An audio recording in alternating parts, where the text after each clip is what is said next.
Molim. Halo, dobar dan. Dobar dan. To gospođa Lula. Da?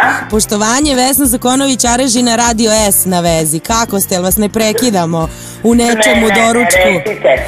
Pa ja bih prvo da vam suprugu čestitam rođendan. Hvala. I da pitam da li možda postoji šansa da se čujemo i sa njim, voljeli bi da mu čestitamo ovako ime ekipe Radio S i da to... Evo, samo moment. Hvala puno. Tako, izvoli. Sa Radija S, hoće ti čestitaju rođendan. Halo. Halo, dobar dan.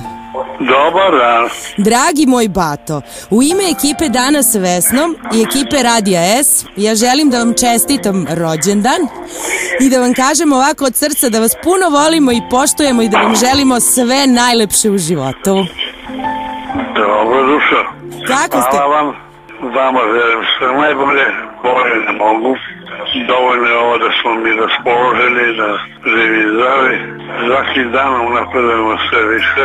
Ja samo želim da vam kažem da ste vi apsolutno heroj srpske nacije i inspiracija i za sve mlađe generacije i ja vas zaista ne bih više zadržavala, samo da vam poželim da danas provedete jedan divan dan sa svojom porodicom i da uživate u svom životu. Ako niste i vi srećni, zavod je to da je pojedinac.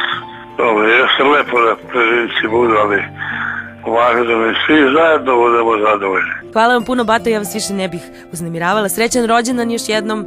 Danas odmarajte, Srbija vas voli, svi smo mi, Valter.